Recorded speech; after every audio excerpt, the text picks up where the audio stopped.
Hello beautiful party peoples, my name is Light and in this video I want to show you how you can improve in League of Legends. I want to take a slightly different approach and look at League of Legends through the lens of ancient philosophers, warriors and strategists.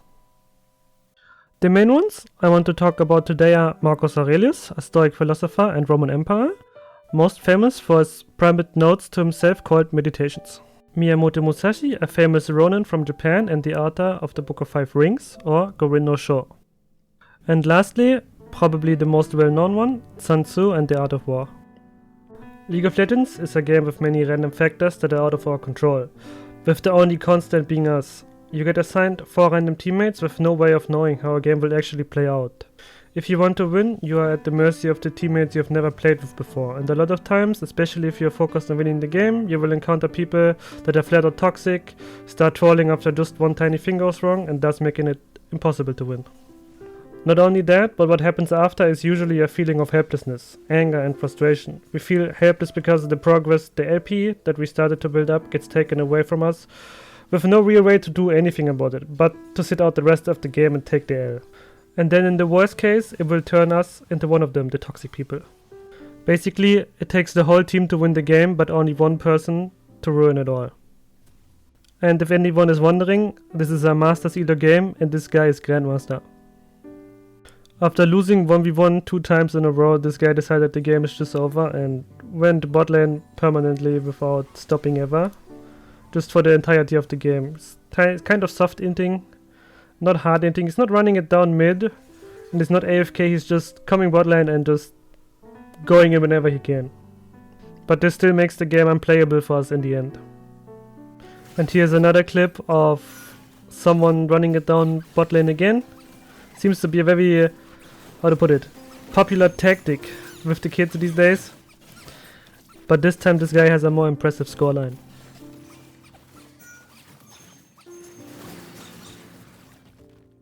Well then, how can we deal with these things? Let's take a look at Stoicism. It's a philosophy that emphasizes on the acceptance of things outside of our control and focuses on what we can actually do. Which doesn't mean that we should accept anything and everything without taking action. The Stoics believe that we should focus on developing our own character and moral qualities. This means that we should strive to do what is right, even in difficult situations. They strive to cultivate inner strength and resilience that allows them to handle these situations with composure. This is a great mindset to have in League of Legends. We can't really control our teammates, and if they want to run it down, they will do it anyways. It's our job to stay disciplined and not let this affect us, as we can't do anything about it anyways. If you look at it objectively, a single game doesn't really matter when you're trying to climb. You might get inted here and there, but over the long run, this will even out because you won't get the same teammates every game, unless you are a streamer and you get specifically targeted.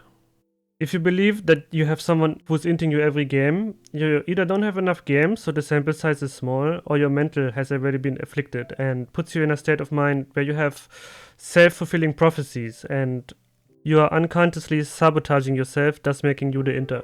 So when someone is running you down in your next game, you can still do a couple of things. First, you can see this as a kind of practice to build character and not let this affect you. Try to keep a calm mind and think of what you can still do. If your focus is on improving, then it's even better because you can still practice a lot of things. You can still practice positioning, spacing, map awareness, and just general game sense and all that stuff. In that case, it doesn't matter that you're losing because you will still improve anyways, even if you lose. And if you're trying to climb, just know that everyone has games like this, even Faker. It's just the random nature of solo queue, and over the long run, you will get the rank that you deserve. I want to show you guys a game that I recently played in around Emerald Elo, where I got autofill support and my ADC was less than happy the whole game.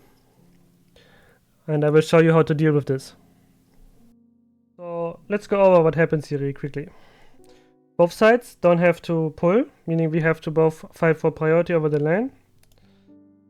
It's Blitzcrank versus Karma and Misfortune versus Kai'Sa. I go for the Q on the minion wave and immediately attack the Kai'Sa so that the minions will draw aggro onto me. Meaning that they will waste one auto hit on me instead of on our minions. That will give our minions this slight edge in pushing.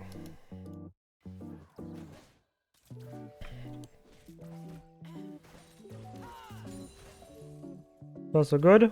More auto hits, as much as I can. Empowered Q on Kai'Sa. We have control over the lane. I get another cheeky auto hit. Auto hit on Blitzcrank. We have the brush control. Another Q on the minion wave. 2 auto hits. Now a third auto hit on Blitzcrank and the empowered Q from Misfortune. So this guy is just already half HP down at level 1 basically. Which is really good for us and really bad for them because they are in all-in lane. Another Q on Kai'Sa.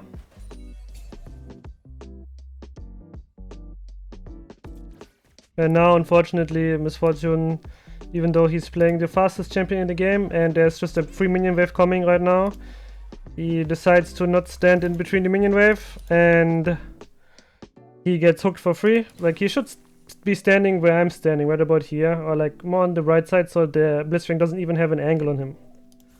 And unfortunately, he gets hooked. I ignite right away and start hitting the Kai'Sa as much as I can because I know the fight will still be close. So hit.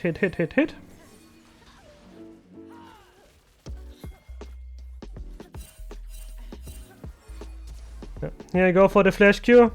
I barely missed. Like, this honestly should hit 9 out of 10 times, but here it doesn't. So it is what it is.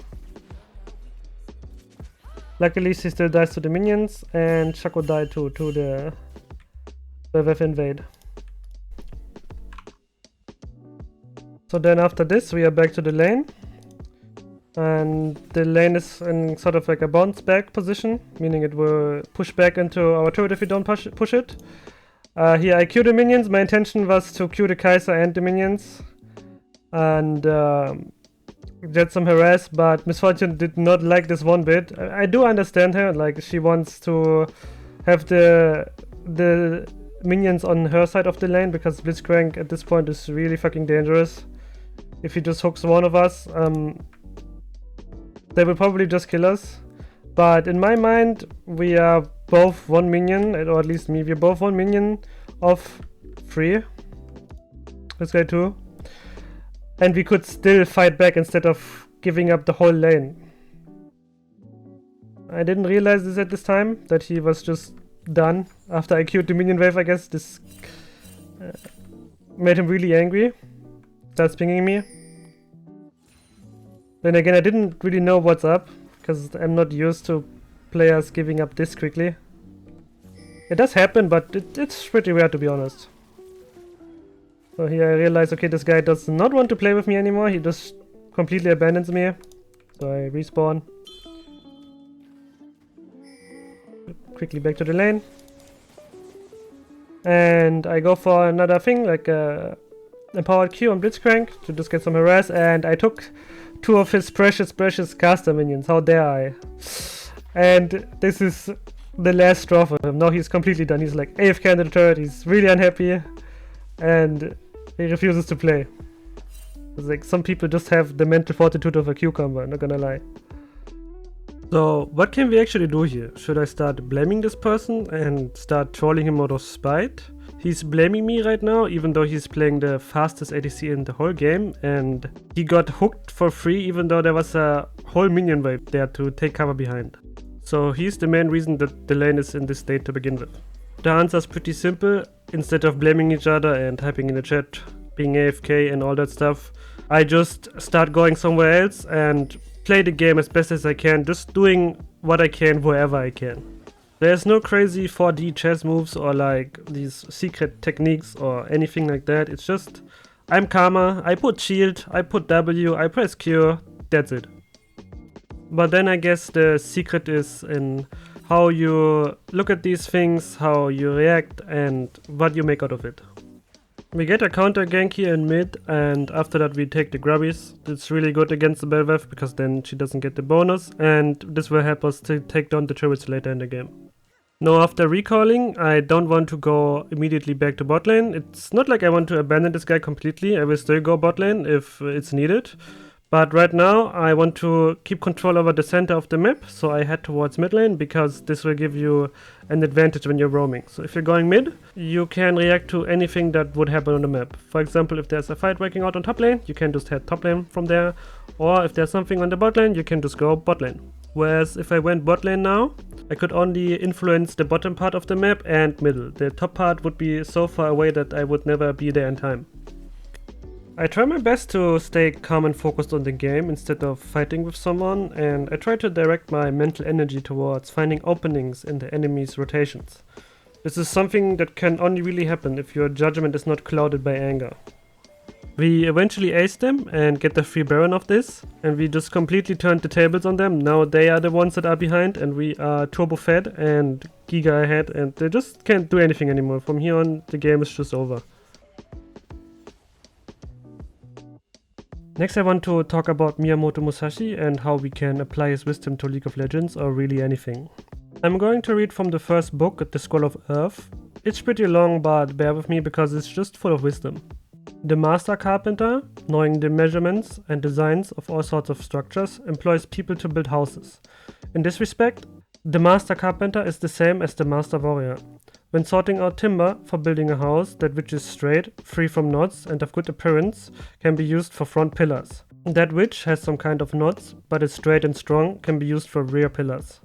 That which is somewhat weak yet has no knots and looks good is variously used for dorsals, lintels, doors and screens. Even knotted, crooked and weak timber can be made into scaffolding and later used for firewood.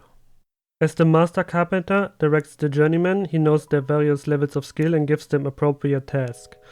Some are assigned to the flooring, some to the doors and screens, some to the sills, lintels and ceilings, and so on. He has the unskilled set out floor joist and gets those even less skilled to carve wedges. When the master carpenter exercises discernment in the assignment of jobs, the work progresses smoothly. Efficiency and smooth progress. Prudence in all matters, recognizing true courage, recognizing different levels of morale, instilling confidence and realizing what can and cannot be reasonably expected. Such are the matters on the mind of the master carpenter. The principle of martial arts is like this. Speaking in terms of carpentry, soldiers sharpen their own tools, make various useful implements and keep them in their utility boxes. Receiving instructions from a master carpenter, they hew pillars and beams with adzes, shave floors and shaving with planes. Making sure the measurements are correct, they see to all the necessary tasks in an efficient manner. This is the rule for carpentry. When one has developed practical knowledge of all the skills of the craft, eventually one can become a master carpenter oneself. An essential habit for carpenters is to have sharp tools and keep them whetted. It is up to the carpenter to use these tools masterfully. Even making such things as miniature shrines, bookshelves, tables, lampstands, cutting boards, and pot covers. Being a soldier is like this. This should be given careful reflection. Necessary accomplishments of a carpenter are avoiding crookedness, getting joints to fit together, skillful planning, avoiding abrasion, and seeing that there's no subsequent warping. If you want to learn the science, then take everything I write to heart and think over it carefully. I bet you didn't expect this in a League of Legends video, did you? Anyways, how can we translate this to be useful in League? We should imagine ourselves like a general or a master craftsman too. In League terms, this means that we should know what all the champions, items and summoner spells in the game do, and how we can utilize them to their fullest potential. Not only that, we also need to know what we can expect from our teammates and how we can play together with them. Know when something is just impossible or unreasonable to expect. We need to improve on the champions that we play and try not to use them beyond what they're useful for. After all, you wouldn't use a hammer to smash in a screw and you wouldn't use a fork to eat your soup. I'm going to show you how you can apply this, how you look at the game, and how to develop your own game plan based on what you know. Like Musashi said, to construct a building you need a plan, need to know your tools, your materials and the people. My main role is ADC, so I will show you how to form a game plan around the champions and position. Let's start with Ashe. Ashe is a utility type marksman, meaning she has lower DPS than most in the class, but makes up for it in utility. She has decently long range, in fact the third highest if you don't count any buffs. Let's go over her abilities real quick. Her passive lets her apply a slow on every out hit and ability. Her Q is an auto attack reset that provides a buff to her attacks. Her W is a long range AoE poke ability that is near impossible to miss. Her E is a recon ability that lets her reveal a portion of the map for a short duration of time. And lastly, her ultimate is a long-range skill shot that stuns. She's easy to learn, and since she doesn't have any real skill shots, you can't make many mechanical mistakes on her. This lets you use more of your mental capacity on the game.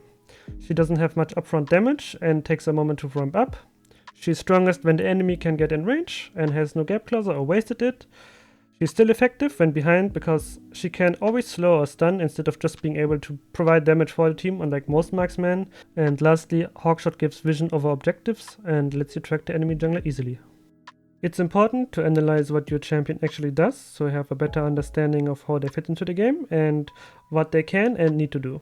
And of course, it's equally as important to roughly know what the other champions in the game do and what their general plan is. Let's put this into practice now by going over one of my games. In Champ Select, I make sure to mentally prepare myself for the game by looking at both team comps and how the matchups will play out based on my knowledge and experience. This is so I know what I can expect, and as a general rule of thumb, when you look at the enemy champions, think of the abilities that will get you killed. On ADC, these mainly include CC abilities. In this case, these are Fresh Hook, Brand Stun, and Twisted Fate Stun. If one of these hits me, I will probably just die. For the other remaining two, Draven and Jace, I just need to look out that they don't get too close to me and abuse my range. I will go over every champion and what they do, and how I think the matchups will play out. First is Corki. He's a burst damage type marksman that has good scaling, and his main objective is to stay in mid lane and to scale up and influence the game later. He's playing against Twisted Fate, who is a utility type mage with low damage that focuses on roaming around the map with his ultimate and stunning people. In general, Twisted Fate is going to lose the lane because he will get outscaled, but he will try to make up for it by influencing other lanes. We need to look out for this and not give him the opportunity to make a play bot lane. Kha'Zix is a melee assassin with high burst damage, and he's against Brand that is a burst type mage. Kha'Zix will be stronger in 1v1s since he does more damage when someone is isolated, and Brand has more impact in teamfights because he has AoE abilities. We already went over Ashe, so I will skip straight to Draven. He's also a burst type champion that focuses on delivering strong individual hits, but aside from damage he doesn't bring anything else to the table, so if he falls behind, he doesn't do much anymore. This matchup can go either way, but the way I will play it is to abuse my range and slow him so he doesn't even get in range and I can completely avoid his damage. Then we have Nami, who is a backline enchanter that provides buffs and heals but is squishy. And then on the other hand, we have Thresh, who is an aggressive hook-type champion that wants to set up kills for his team by landing Q and E. Nami is more useful in teamfights, and Thresh is better in the lane and in skirmishes. And lastly, on top lane, we have Camille against Jace, and to be completely honest here, I have no idea how this matchup plays out, but that's okay because I know all of Jace's abilities and I know what to watch out for.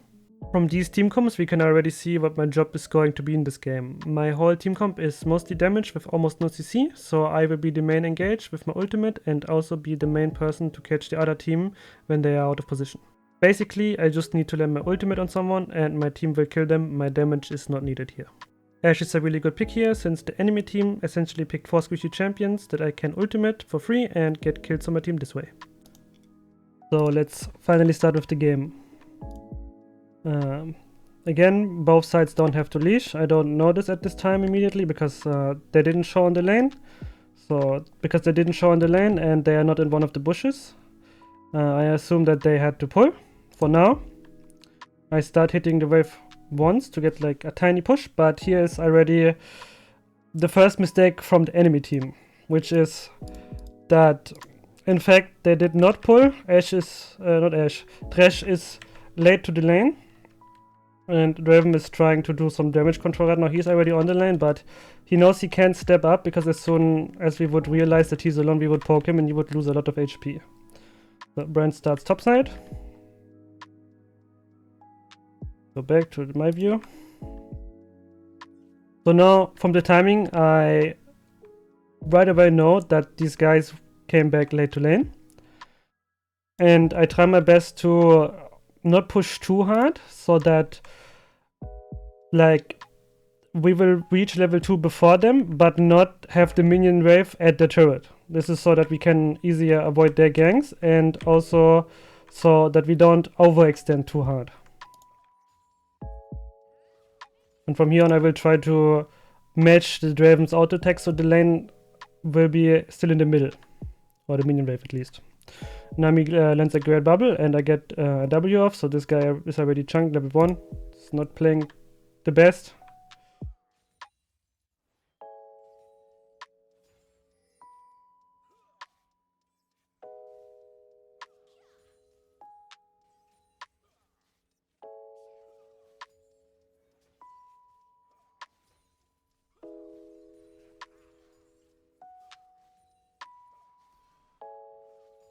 And we reach level 2 here before them, basically not giving them any chance to all in us. This is their mistake because they should have been here earlier to contest the wave.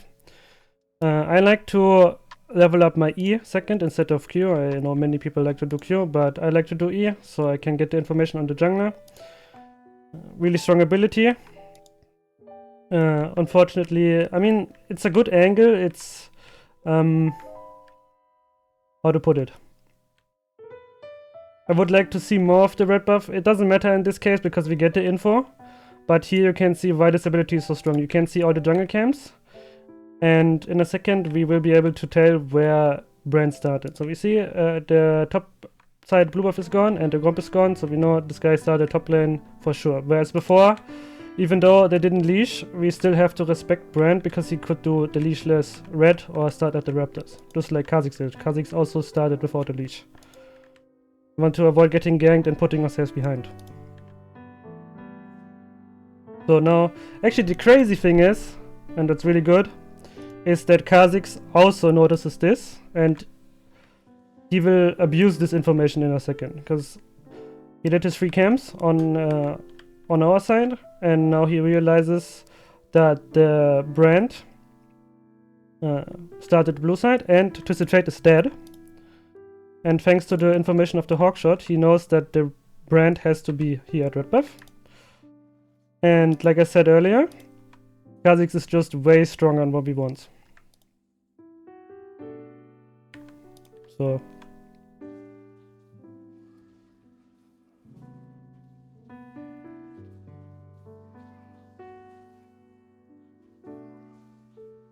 you can kind of already guess what's going to happen. He's gonna steal the red buff because the Brand has no idea, and Brand really has no chance of fighting back at all. He's lucky that the plant is here. That's the only reason he gets away, but still he's very behind now. And this was all made possible mainly because of the Hawkshot, which gives a ton of information. Really strong ability. And of course the Kha'Zix made a really good call here. Playing really well. Fresh tries to go to help, but he realizes that it doesn't do anything, and the enemy team is not respecting that the Kha'Zix is behind them, and Brand is pretty much dead. He was 1 HP, and they're pushed so far.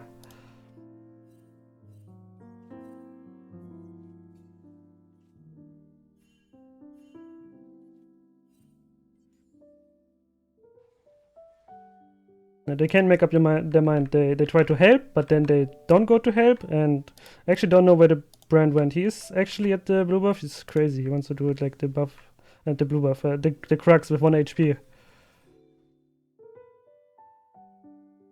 Doesn't matter though, because this will take him out of the game for now, because with this low HP he can have no impact on the map.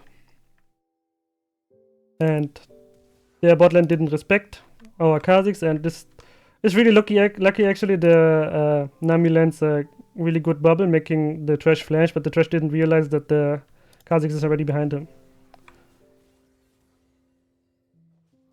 Which they could have known, because they saw that the Kha'Zix invaded the Brand.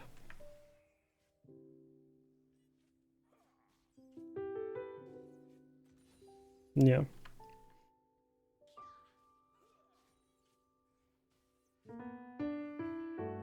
No, there's not much happening. Gonna fast forward a bit.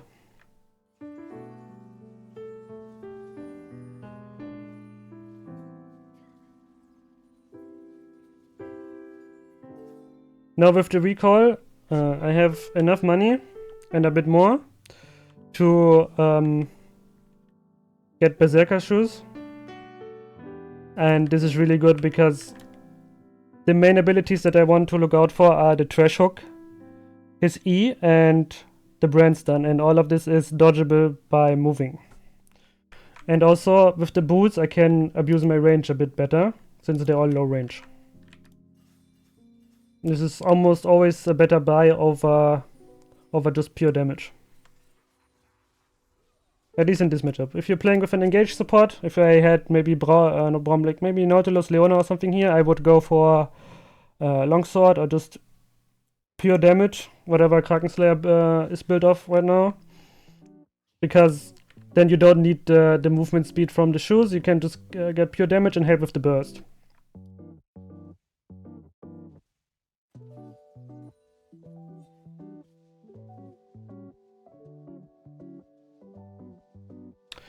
Here I slow push the wave, because the minion wave is closer to our turret, or our side of the lane than to theirs. The reinforcing minions, these here, they will arrive faster and will make a slow push out of this. So it will make a really big wave, and it will make it hard for the enemy team to contest the wave, which will give us lane control. And possibly a lot of damage on the plating. Slow pushing. Also, this is a lot safer if you do it this way instead of just hardcore pushing, because with the big wave it will kind of stop the enemy team from ganking your lane because there are so many minions. Unless they have a 100% way to kill you without having any casualties.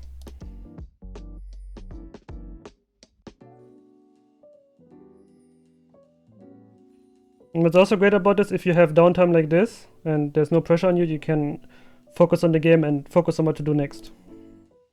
But here they come back. They can't really fight us, and it's really bad for them because their lane wants to snowball, but they can't do anything right now. They're just forced to farm. And Ashe and Nami, they basically outscale these two, and time is on our side. If the game is played slow, we will come out ahead.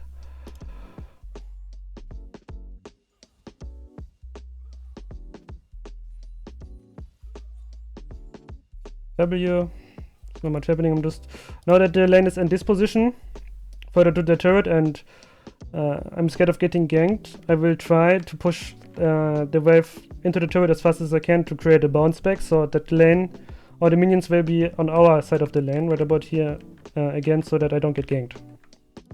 Really important against this matchup, because they want to run us down in the lane, and also they want to gank us with Twisted Fate. So if we have our minion wave next to the turret or close to the turret, they can't really do anything to us.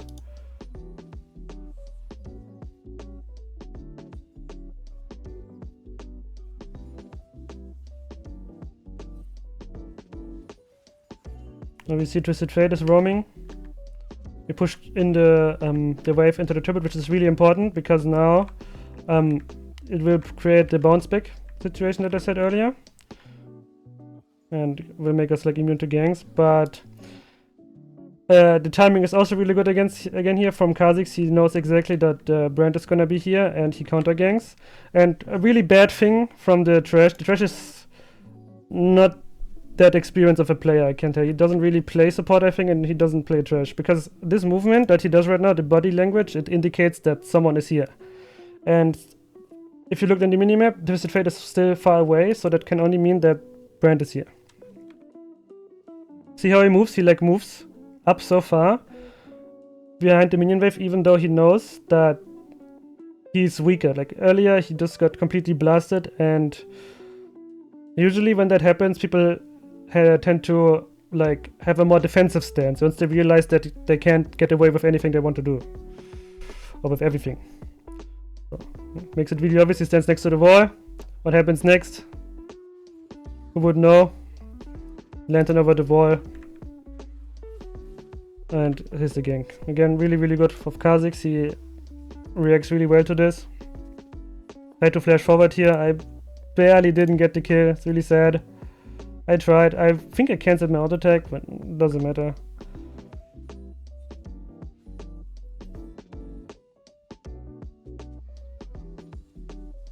I think that Twisted Fate is coming because I don't see him on the map anymore. So we just need to be a bit more careful, play more defensive, be aware of these things, because this is what happens a lot of this in these games. Like, even though this guy is getting completely blasted in mid lane, he will just, it's sort of like Katarina, it doesn't matter how behind they are, they will just go to some lane, they will get 5 kills and they just dump the whole game. So we want to avoid this kind of situation and just be respectful of like their roams.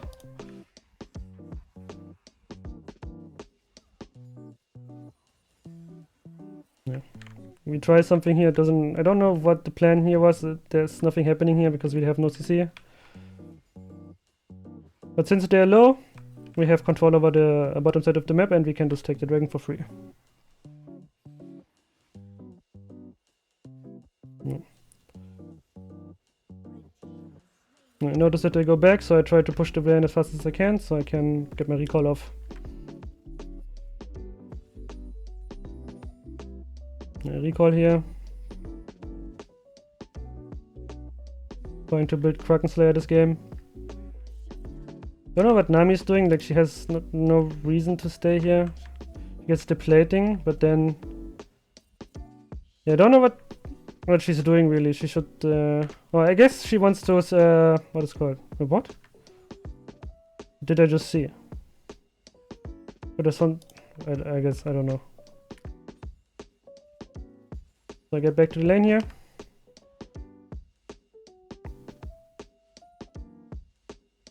That is, yeah. Again, the slow push.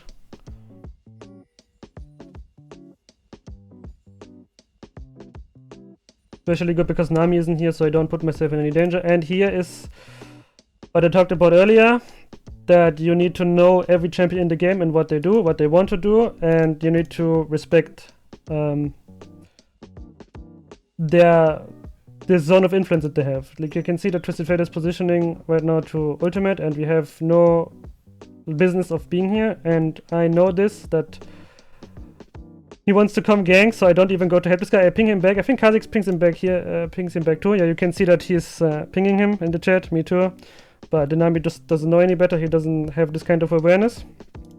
And he gets punished for it. And what we can do here is we just don't make it worse. We don't go here. I already knew this was gonna happen 10 out of 10 times, so we just see it for what it is and we back off. Can't do anything here. At least the Twisted Fate didn't get me.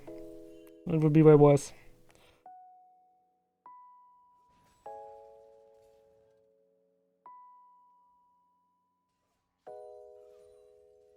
I played slow here, respectfully. Very far on the left side of the lane, so that the trash can't hook me. Yeah, the trash is already, well, again, really weak movement and ability usage. But this is also where boots come in handy, because with this you can dodge the abilities easier. I shoot my W, I immediately click to the left, so that I can juke his ability. It's not reaction, by the way, it's just preemptive movement. He misses, I ultimate him right away, Mami Bubble, and he just dies for free. You can't really do anything for that. Champion like Trash and stuff like this, you need to be really careful how you use your abilities, because once you don't have your Q, you don't have any pressure anymore, and you're basically not a champion. Draven is all alone and really sad right now.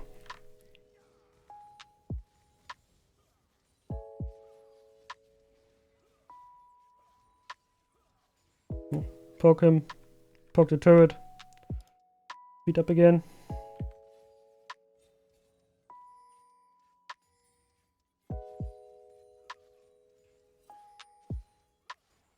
And I know right now that Twisted Fate doesn't have ultimate, so since I used it earlier, so I can just push and pressure them.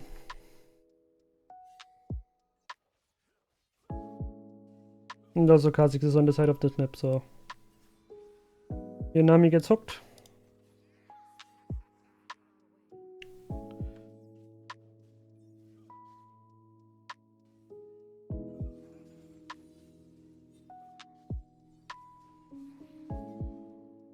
He already knows that Kha'Zix is on this side of the map, and as soon as he notices that we will start fighting, he will come. But I also know that Nami is already half HP, and she will most likely die before Kha'Zix even arrives. So I will keep that in mind with how I position myself. So as soon as Nami gets hooked, I position myself on the far away from the trash, so on the left side of the lane, and I go to attack Draven to do some damage control and do as much damage to him as I can. But then as soon as I realize that he wants to step more onto the right and he wants to, what's it called? Not to team up, but to position himself behind the trash or next to the trash so that they can help each other instead of being split from each other. I run back top to the lane and I try to make it so that only one person can hit me. Whereas before, if I was standing where Nami is staying, which is bad, because now Draven and Trash can hit this guy, whereas where I'm standing, only Trash can hit me, not Draven. This is something that you always want to keep in mind, that only one guy can hit you. So I catch this guy. Right, he can't hit me. Only the Trash, and the Trash does no damage to me. And even if the Draven were to get away somehow, I can still slow the Trash, and we can still get this guy. But in this case, we get both, because Kha'Zix's playing really well, and we have a good setup. And he even lets me have the kill. Draven not happy. Understandable, like, the Trash is, to be honest, you can tell that he's not a support player, and he doesn't play Trash. Here is what I said in the first part of the video. I recall, I get my Kraken Slayer, and instead of running bot lane, because the wave is pushed to the turret anyways, or at least it will be in the middle, and there's nothing for me to do right here, and I see that they are doing the grubbies and our team wants to contest this, I hover mid lane and towards top lane. So I see, like, I posture myself here, I try to go, but then I realize my team is killing the brand and getting the grabs. So then I immediately run back to bot lane. But this kind of posturing and pathing is really important. Especially on champions like Ashe, because Ashe can actually change a team fight on her own with just with her ultimate. Yeah. So I see now Nami is top lane, Trash is mid, we are just in a 1v1 scenario here. And the important thing here is, even though I have 3 kills and I have the shutdown, Raven also has 2 kills and he has his passive. And actually, like, in terms of items and in gold, we are really even, and even EXP, we are also really even. Now, the items is also really important to look at what items everyone bought. So Draven has shoes, the same as me. But the main thing is that he has a Bloodthirster, which is a sustain item. Basically, when he hits minions, he has a ton of lifesteal, he heals back up, and he also gets a shield, which he has right now, for the damage that, for the overheal. He gets a shield. And I have a Kraken Slayer, and the Kraken Slayer is not a sustain item, and I barely have any sustain, I just have Madoran's blade, and the lifesteal rune, or the mastery, if you will. And Kraken Slayer is not a sustain item, it's also not a poke item, it's more of a sustained damage item. So basically, I want to have extended fights that last long, while Draven wants to have short fights and just poke me with his auto hits. And if he pokes me with his auto hits, he can just heal back up with the Bloodthirster and eventually out sustain me. And I want to avoid the situation as best as I can. And Draven players do this a lot because they have, like, the W, the Q, they just run up to you, they do one auto hit, they do 1 trillion damage. You hit them, you don't do nearly as much damage back because usually, like, the most ADCs, they don't do this much damage with 1 auto hit. And then he just heals back up with his stupid lifesteal item, and he even has the shield. But Ashe is not completely without defense, like, she can do something about this. And I'll see in a bit how. You see, he's trying to run at me with his W shit, but I don't let him, I just run back immediately. I have more range too, and I can slow. I know that this is 1v1, and this guy is making, actually, he's so greedy. He wants to take the plate, but this is a really big mistake. I'm gonna slow this down a bit again. This is also really important to do when you're playing ADC, or really any champion, is that you don't let them hit the turret for free when you can stop them. He tries to hit the turret, I W, He hits me here, which is exactly what I said. He wants to hit me for free once, and then he wants to heal back up, or he wants to abuse his shield, and I don't want that because I can't heal back up. I hit him here, I hit him back. And this is where he does the big mistake, because I'm gonna shoot my W now. I'm gonna kill both of the minions. I'm gonna hit him, and I'm gonna have the advantage over him because I slowed him. I have more range, and he can't really get away from me. And he can't run at me because I'm at the turret. So if he hits me, I'm just gonna run back to the turret, and he can't do anything to me. So here's the big mistake. I W. I try to like move back, but he doesn't even try to hit me back because he knows he's gonna get outranged and slowed, and he's just dead to this. Even fight. We have the same amount of gold, the same items. He just made a mistake and died for it. On the other side, how I die in this lane is if I'm also far up and let him poke me down, or if he's standing in the bush already, he can probably just burst me down because Draven just does a lot more burst damage in a short amount of time than Ashe, because he has his ultimate, he has his QE, and Ashe just needs a while to stack up her Q and all that stuff. He also has cleanse. He doesn't have it in this case, but usually if he's standing in the brush and you're Ashe, you are dead if he has cleanse, because even if you ultimate him, he's gonna cleanse it, he's gonna hit you 3 times, and you're just gonna fall over.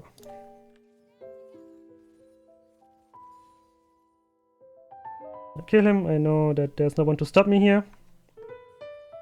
Draven is really angry at Trash. Understandable.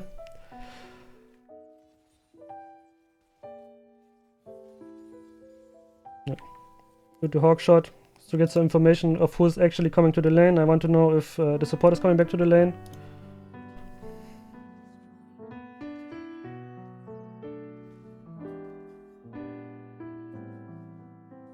No. Here, same thing again. Instead of going bot lane, I try to go mid lane. There's currently no one in the mid lane. Corki is fighting in their jungle, invading, and I want to be in the middle of the map so that I can influence the other parts. So I can do top, I can do bot, same thing as before.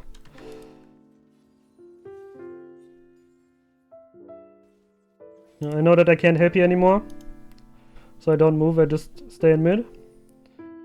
I clear the wave so that they have to have priority in mid lane at least, and they have to clear the wave, and then I use it this time to use my hawk shot on the dragon to see if they actually do the dragon, because they killed 2 people of us just now.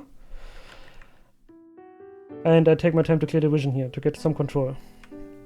This is also usually where you switch the lanes, where the mid laner goes bot lane and the ADC and support go mid. Or in this case, Corki goes top lane because Jace is pressuring top lane and there's no one yet to pressure on bot. I think here again, you need to be constantly aware where the enemy champions are and what they want to do. So right now the map is really dark everywhere. We know that Jace is dead top lane. We also know that Twisted Fate is bot lane and he has nothing to do. He can go anywhere. And we don't know where Brand and what's this guy? Draven are. And Nami is going here to fight for the ward as an epic supporter battle, fighting for the vision. But this is a mistake because he again doesn't respect what can happen here, which is he's gonna get hooked. He doesn't see anyone on the map, and what's gonna happen is Twisted Fate is ultimating. And I already, when I saw this, I could already tell that what this is going to be. I knew already. You can even see that I tried to go closer to him to help him, but then I realized, no, if I go there, Twisted Fate is gonna ultimate on top of my head, and they're just gonna follow up on me. I'm just gonna be dead. So I don't go. I even run up. So as soon as he's dead and as soon as I see the Twisted Fate ulti, I just run up because he stuns me here. And even though I'm so far away, I actually take so much damage. We really need to be aware of these things.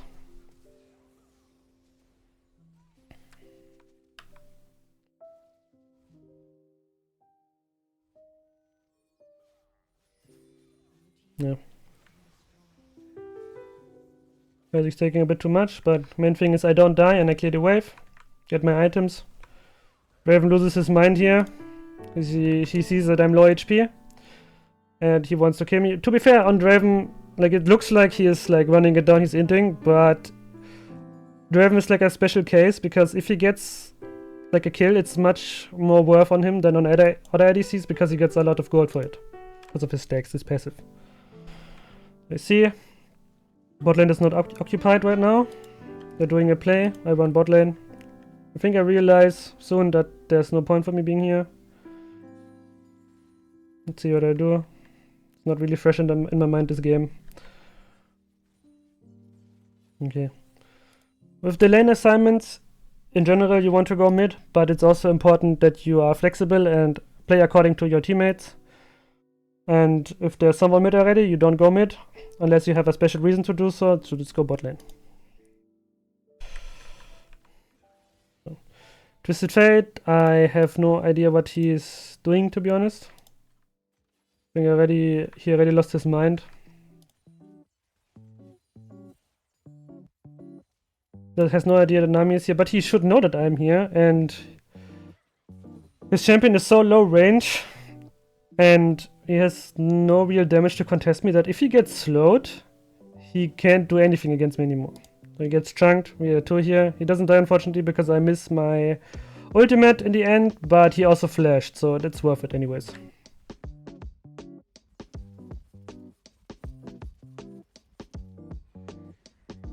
Don't think anything interesting happens here.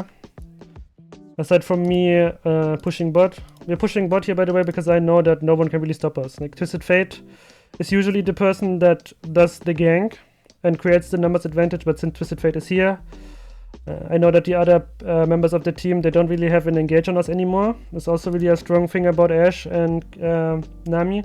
If the enemy team can't get on top of you, they can't do anything. You will just slow them, you will kite them forever, and they're just gonna be miserable.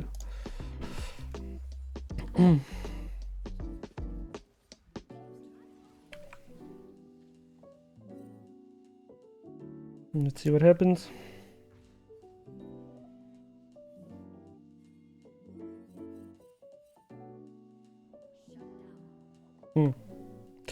Yeah, I go all the way back here because I was scared of Twisted Fate ultimate. I was already low, so if I recall on here, he will just teleport on top of my head and just kill me. So I want to avoid that, so I went all the way around. Then I noticed that my team is fighting on the top side and it's kind of dying, so I will use this to reposition myself in mid lane and push the wave in. Then I hawkshot it to confirm if they're actually doing Baron, and as soon as I see that they're actually doing Baron, I shoot my ultimate. From this angle that I'm standing right here, and because they are so spread out, this is pretty much a guaranteed ultimate. So Jace gets caught. I get it. Nami gets caught, but as soon as he used all his abilities, he has no chance of coming back. Or running away at least. He aced him here. And the game is pretty over. Corki is giga fat. He's completely outscaled Twisted Fate. And Twisted Fate can't even roam properly anymore because the laning phase is pretty over and the whole team is just too weak to make any plays. The dragon here.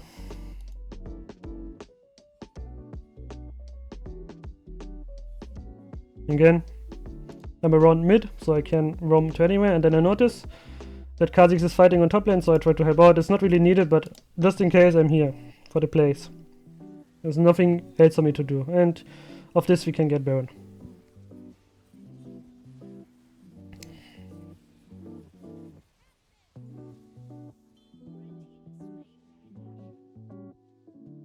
Yep. In here.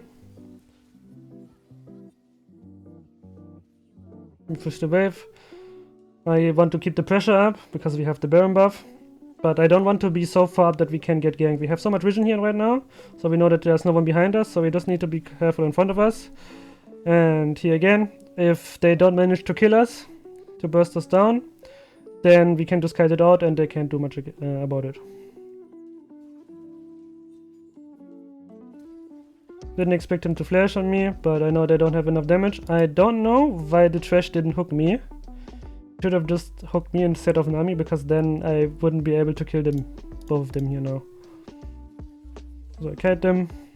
But and to be honest, there's not much going on aside from they're just too weak, and we are just way stronger stat-wise now. He tries to juke me in the bush. I W, I hit this guy, I move back up again. I flash away here and press auto attack. Not auto attack. I use like a special kind of auto attack, which is not a lot of people use it actually.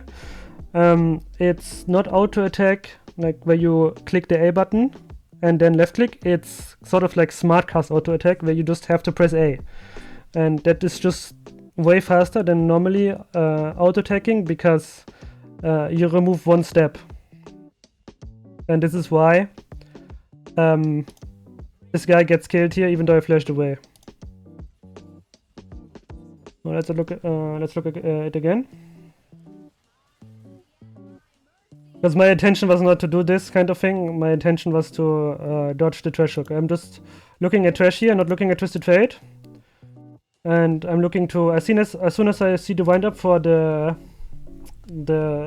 Q, I flash away.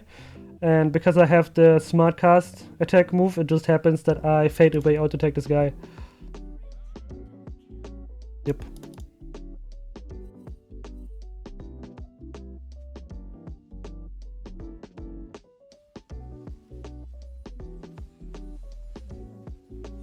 We have the Dragon Soul, we have so much more gold than them, they don't really want to play, we have everything down, all the turrets, all the inhibs.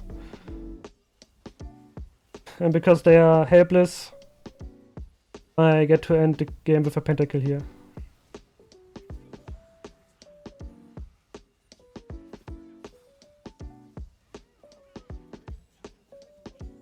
This is also so mean again. They don't really focus me here, but I try my best to stay at my maximum auto attack range and just attack them until they die. But they can't do anything anyways, and they don't even try to attack me, so the game is just over. And the trash is also really unhappy. So there's a lot of mental things going on in League of Legends, and there's just so much stuff to consider and keep track of. And I want to have building more mental capacity, because the higher your awareness and game sense are, the more you will be able to see off the game and make better decisions. But here's something that is extremely important. You do not think about these things while you're actually playing the game. If you do this, I implore you to try this out for yourself and see what happens. But basically it slows you down a huge amount in every decision that you make, and League might not look like the most fast-paced game under the hood, but even small micro movements can give plays away, and while you're thinking how you should play the game, you're not actually playing the game. In a sense, the game will just pass you by and you will be detached from reality. So what you do is, you plan and theorize it before the game. During the game is already too late. Actually, even when you're recalling, you don't really have downtime, because you should be tracking what is going on in every lane, where their jungler is, and what items everyone bought, and so on. And during the game, your mind should be empty and just be filled with the thought of how to win. This is what all great players in every sport do. They get so much into the game that they don't even consciously know what they're doing. They just have it so ingrained into them that it happens automatically. And then after the game, you can reflect and theorize again. The video is already really long, and I still want to talk about Sun Tzu, so from here on out it will just be some famous quotes and how they apply to League of Legends. He will win who knows when to fight and when not to fight.